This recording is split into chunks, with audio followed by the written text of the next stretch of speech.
looking for talent in the right places? How did that come up? Look at talent from metros because there is a lot of great talent in metros. How does the person's language, communication, presence, how does that come across? Some people in non-metros don't have that. But what they bring is something which is unteachable.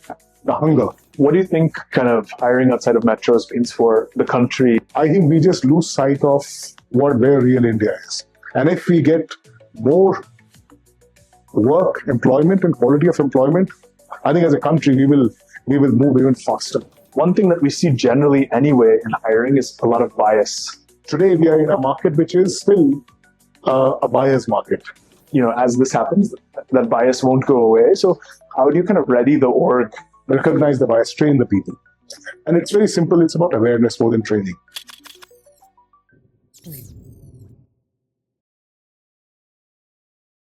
Hey everybody, welcome to another episode of Close the Loop. This is Ryan Singh, joined by Sanjay Singh, who is the CHRO of CMS Info Systems. And today we're going to talk about a topic that I think a lot of, especially larger companies in India, are thinking about, which is the future of talent. Where are we going to find the next generation of talent in India? How can we start thinking beyond metro cities? And what kind of thought has already happened in terms of hiring and recruiting great young people from outside of metros? There's a lot in terms of AI and how it's impacting staffing and hiring. And so I think today's topic is going to be really relevant for a lot of the audience. So excited to have Sanjay on today. Thank you, Ryan. Yeah, great to be here. I think first, everyone deserves to know your kind of long and really diverse career. So maybe without walking through every single thing, maybe if you can just walk through. So let me tell you, as I was telling a little back, I've lived in 6 cities till my 12th. Yeah. Then did my dairy and food technology, then my master's from Excel. Then I began with ITC in tobacco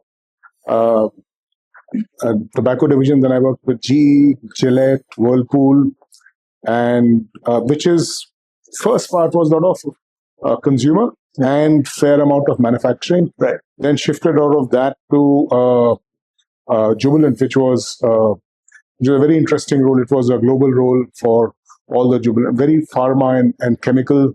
Then shifted into Kane Energy, which was a $3 billion startup, if you can imagine that. And then I did something on my own, then kind of stumbled back into HR with Strides, which is another pharma company in Bangalore, and now with CMS. Yes. So many people don't recognize CMS when they hear of it. We are India's largest cash management and now a platform company. We work with all the banks, managing cash, ATM and stuff like that. Yeah. Lots of people, lots of operational intensity. So that's about my career. Yeah, no, and I think folks may know CMS because there's quite a bit of airport advertising, right? So yeah. I think, this is a topic that you mentioned is near and dear to your heart.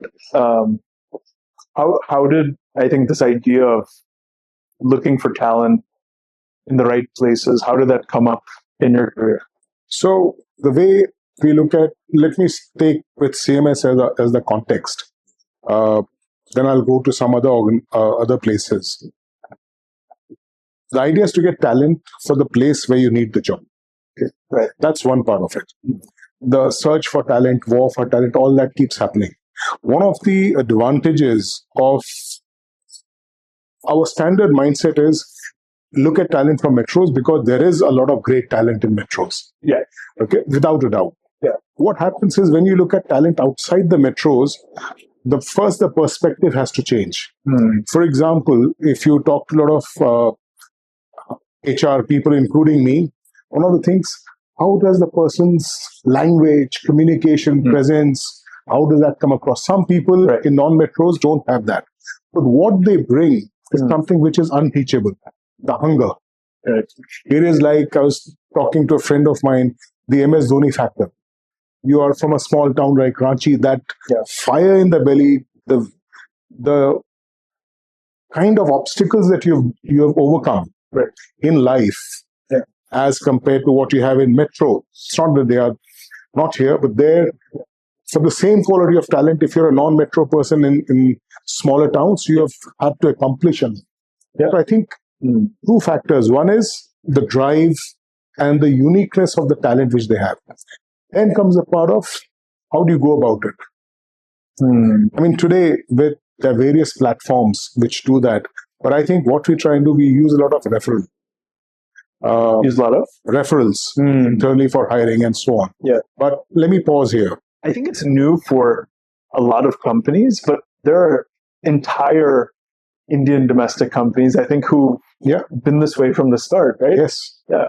So it's like a lot of things which have been ongoing. It's something people have stumbled upon and said, hey, I think this is a great thing.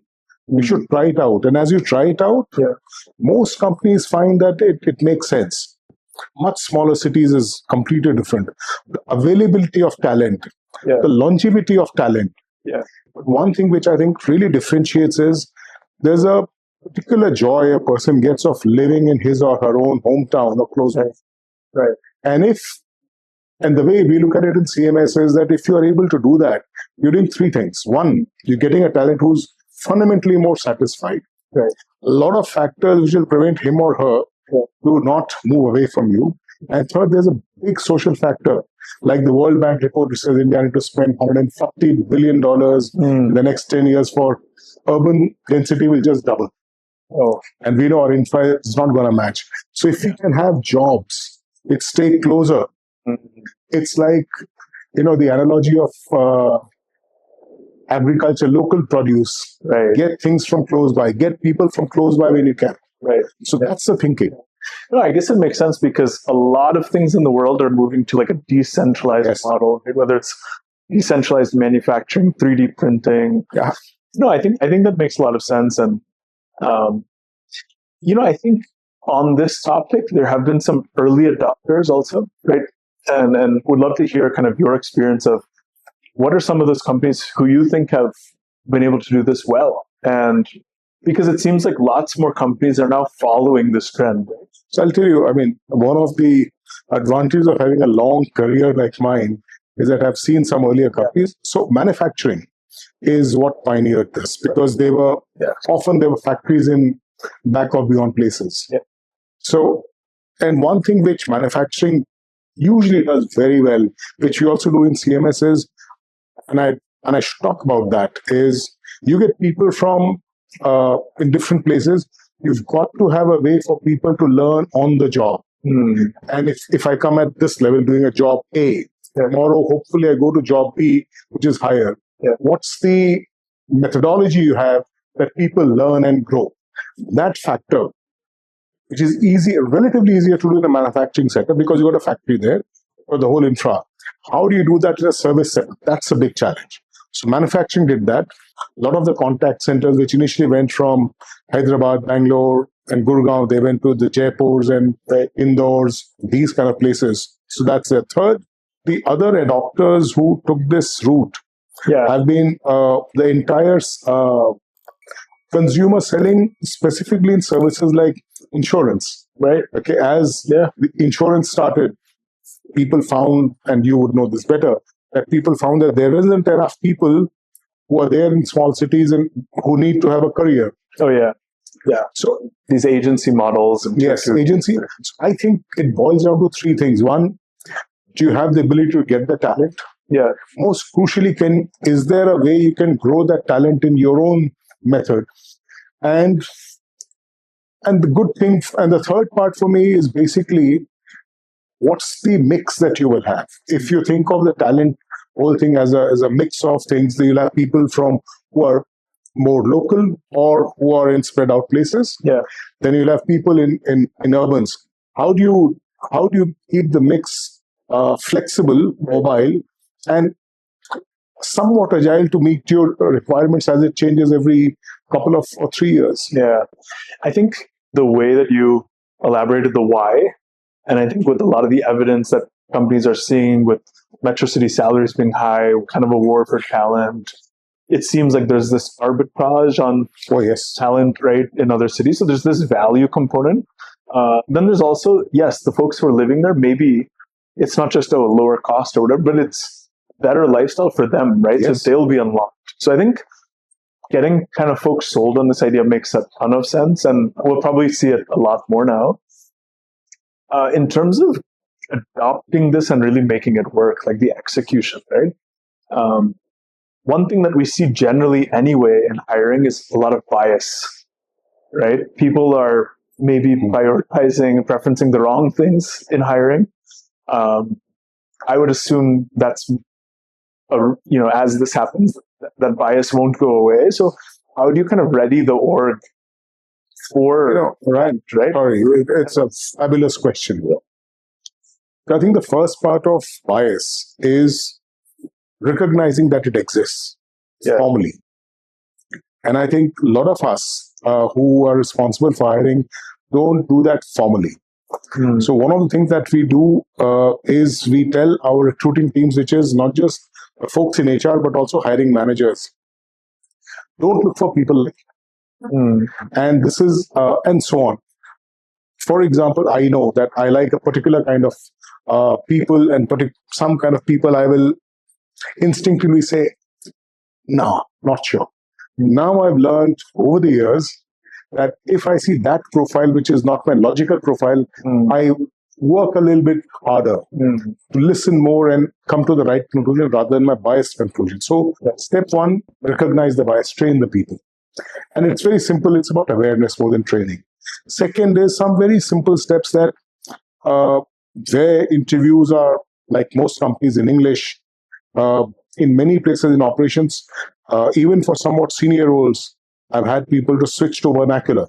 When you are asking a question, a lot of people who have not had English as their first language, they don't think in English. So I think in Hindi or Punjabi, I translate, and then I tell you something. Right. And that's where you think that does the person have no energy? Or is the person not coming out clearly? So some very simple things. In my mind, however, the most important thing is, especially in roles early on, what's the person's finesse, presence, the command on the language. Right. And those are very teachable things. And especially in our organization, CMS, we get people who may be relatively raw, and over the years, they're really developed into outstanding leaders. So that, I think, is what, and you have to see what works in your organization. The number of hours per week that people leaders spend on actually realizing that L&D, right? It's a lot of effort, right? Any advice to folks on really thinking about, if you're doing something like this, let's say we're setting up an office now in Indore. Right? That's going to be our next place for hiring for software engineering and ops roles now, right? You're doing that? No, I'm just as a hypothetical, right? And I hope we get to Indore one day. But great food. Okay, great food, lots of snacks. Great street food, probably the best street food place in India. But I agreed. We'll have a bunch of people now in the comments probably debating. This is now a food blog. No, but just as a hypothetical, but like for the people who are watching, senior HR leaders, right? How can we kind of convey the kind of L&D effort and investments that are going to be required? Because I think they're significant. I think having the way to do distributed L&D efforts is one. And that's much easier with all the virtual stuff, right? And recordings and all. Technology is a big factor. Right. I think L&D part is not the difficult one. I think the difficult one is seeding the culture.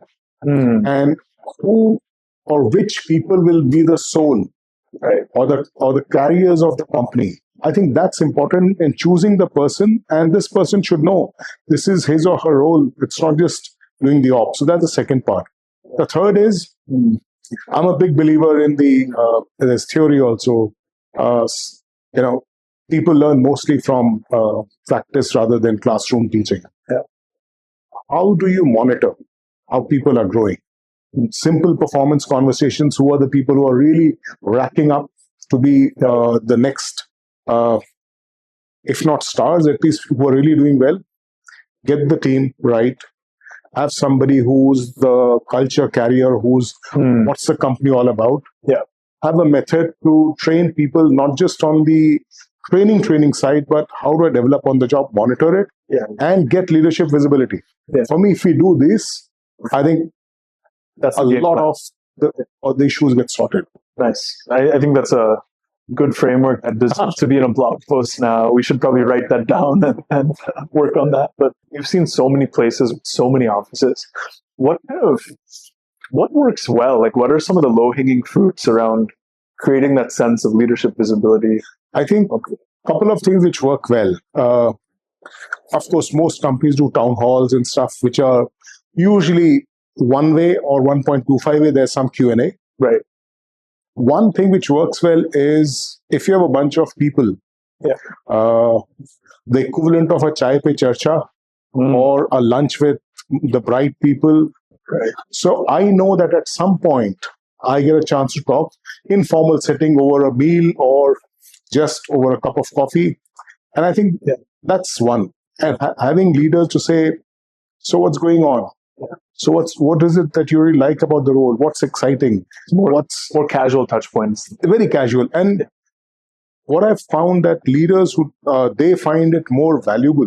Go listen to your customers, something. Yes, and it's a half an hour, 1 hour thing which if people are visiting, it's easy to do. What it tells people is that you don't need to be in a place or a part of the organization to have visibility and conversation.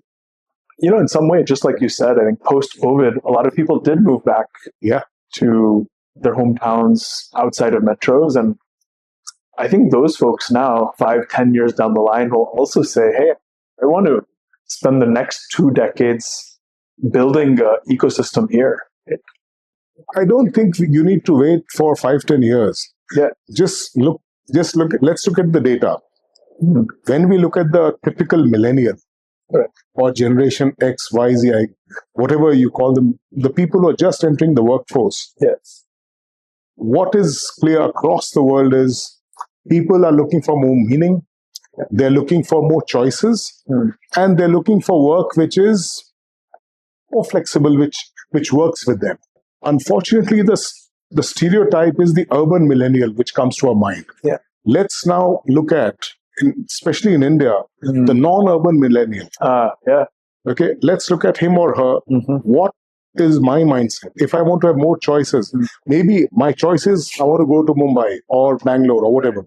Maybe my choice is if I can get the same career here, and with the same money I can have a much better lifestyle, cost of living. Maybe I'm living in my own home versus rented house. The government is able to do whatever through its infra efforts, incentives, have more people working in non-metros, attracting organizations and particular kind of organizations.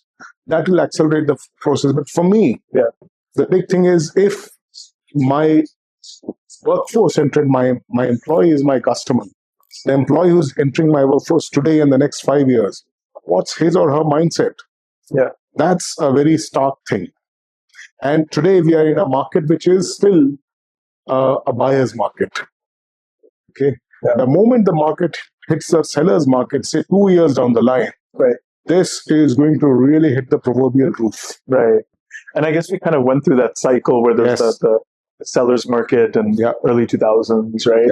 No, I mean, we went through one version right post-COVID. The offer motorcycles. Right. We always kind of, it feels like so long ago, but it was just a couple of years. Right. What are some of the common stumbling blocks if a company does this? Like, if this was to fail, what's the probably single biggest contributor? Is it the culture piece? I think culture is there, but I think the biggest stumbling piece is assimilation. Do you have a plan of assimilating talent of different variety, or is your plan monochromatic? As in, you go in and try to hire the same person you're hiring in Metro? First, I think it's important to say that if everything else is there in place, it's easier, all else being equal, to do things in non-metros. Access the talent and so on, if the talent is there. After that, once you've got the people in your organization, how do you make them feel equally connected, equally have equal opportunities? And then the culture piece comes. And most companies who are most companies figure out how to work with distributed workforce. Otherwise, they fail that. That's important. It's like when rubber hits the road. Yes. Does your rewards and recognition, your hiring, your leadership visibility really like reach the corner of that office, right? When a person in, say, Ranchi gets a great offer to move to, with lots of money, lots of role, to move to a Mumbai or a Delhi or whichever, Kolkata, and the person, she says, you know what, I like this better. The company is better. Yeah. And so on. And that's also not good, do a lot with a social mix. Yeah. How many people want to be metrocentric? Right. And what sort of nature of work have you seen lend itself really well to this and others maybe more challenging? So in my experience, both what is decentralized works very well. Let's say you've got an op setup. Like in our case, if we have 169 branches across the country. So we cover 97% of India's pin codes. Wow. So wherever things happen, we've got people there. So it's a truly distributed workforce, which is decentralized with strong controls. Now, take an opposite example. If you were in a software setup or a GCC, which is work is happening here, but technology enables you to be central, even that will work. Yeah, that makes sense. And I think that will be one of the challenges is I think probably the companies that will move first are definitely the ones that have. If you look at sales companies in consumer or any kind of work, why do they always have a monthly meeting? Yes, there's a reason to do rah-rah and charge the people up and have new targets. It's also for people to come back and connect. I mean, just making sure they're breaking bread at some point and just being humans together. And we are this company, and it's not just me in one small town or in a city or a few of us. It's all the people who I meet and connect and I have conversations with. Yeah.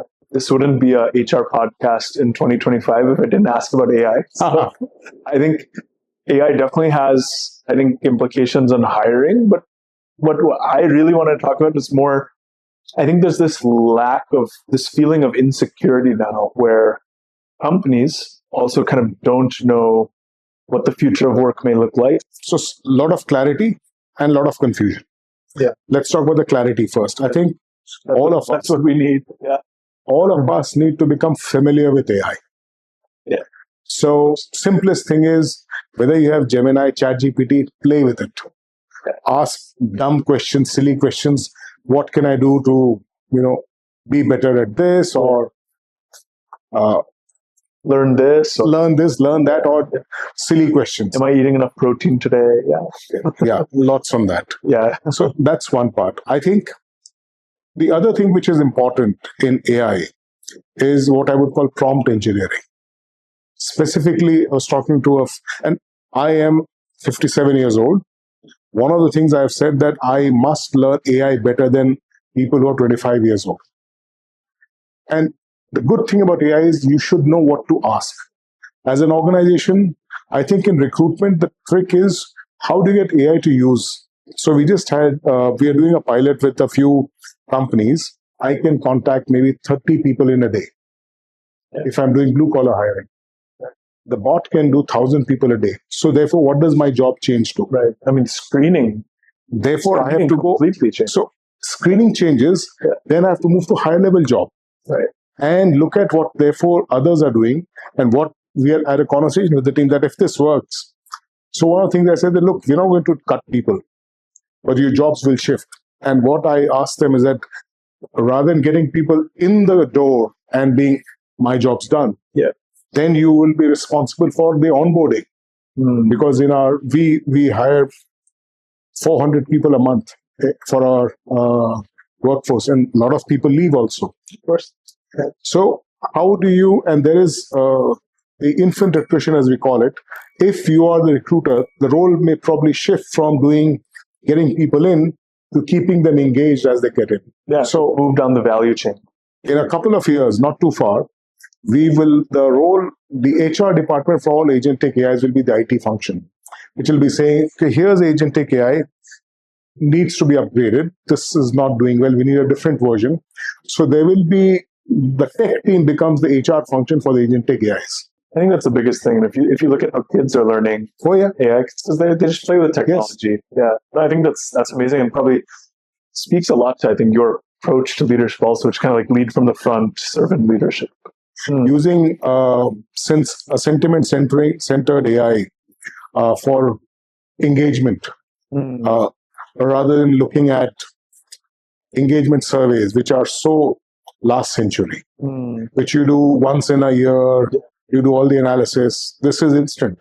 Yeah, that's changed so quickly. And this is now, I've been using it for 6 years, Nice. and I wasn't the early adopter. I was very late adopter. So this tech has been there. Ongoing pulse listening. Yes. Yeah, and I think it's only going to get better and better. Oh, yeah. The kind of employee co-pilot is just going to get better and better. And imagine, right? Like your buddy program where you used to have to pair somebody with. I'll tell you, co-pilot reminds me, one thing which I have not done enough, which we should do as leaders, is most people, a lot of companies, not most, use Microsoft. Yeah, it really feels like the upside equation is very visible. I think as AI gets better and better, we will definitely need frameworks to govern this. And I mean, for example, data privacy. So we work in healthcare. Today, if you upload your lab test, we were talking about diagnostic tests. So you upload it on ChatGPT, it's not treated any differently than your other data. Yes. It's not health data.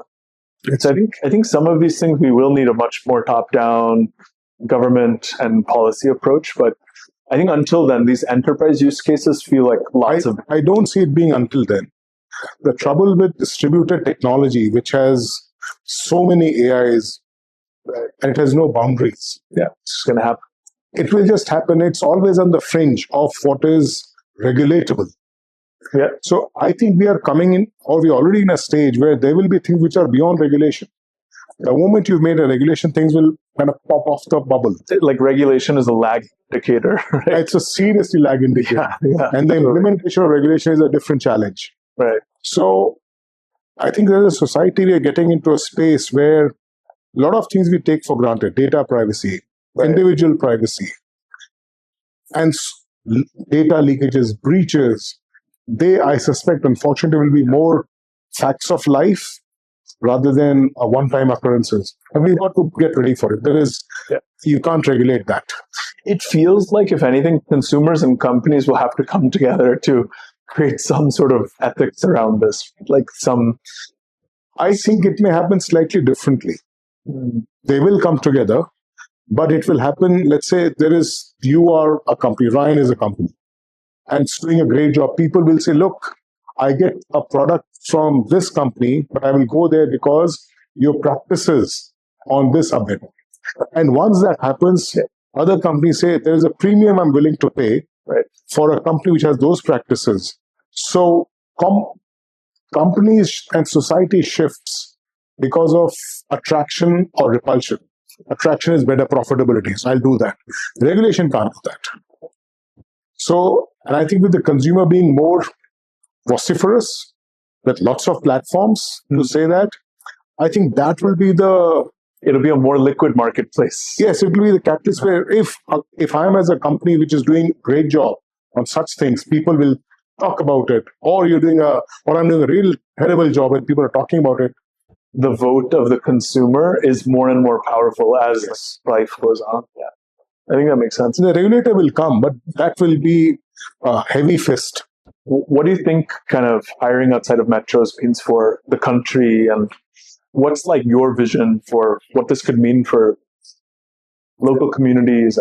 If we can do more of that, it's a true game changer. Yeah. One, the kind of talent access. It's the equivalent of the IPL. Who would have thought? At least I've seen pre-IPL days. We have seen pre-IPL days. If you're a cricket person, that such talent existed in India. Yeah. So, and a lot of such talent has come from all kinds of places. Right. It's the same analogy. What will happen? We will democratize talent. One, as a society, there will be more widespread and more even growth rather than lopsided growth, which we have. Most of India is not in the cities. And folks like you and I who live in cities have a lopsided view. Right. I don't know about the audience, but a large part of the audience may also be urban centric. Yeah. I think we just lose sight of where real India is. And if we get more work, employment, and quality of employment, I think as a country we will move even faster. It feels like actually such a key towards India's growth. That is true. Unfortunately, it's the way, I mean, India, it's like Indian traffic. If you look at it, you wonder how we go from place A to place B and how we go without an accident. We are a unique country in that sense. Our growth will also be unique. There'll be many Indias which will be each very different from each other. Yeah. So I feel very optimistic about where we will be. Nice. And the more we get our outside of metro India on the go, faster and better we will be. I think that's a great place to end. I think I feel that vision for the future, and I'm sure the audience does. Thanks so much, Sanjay. Thank you. Great to Love chat. the conversation, Ryan. Yeah, Thank you. Thanks for making time. Absolutely.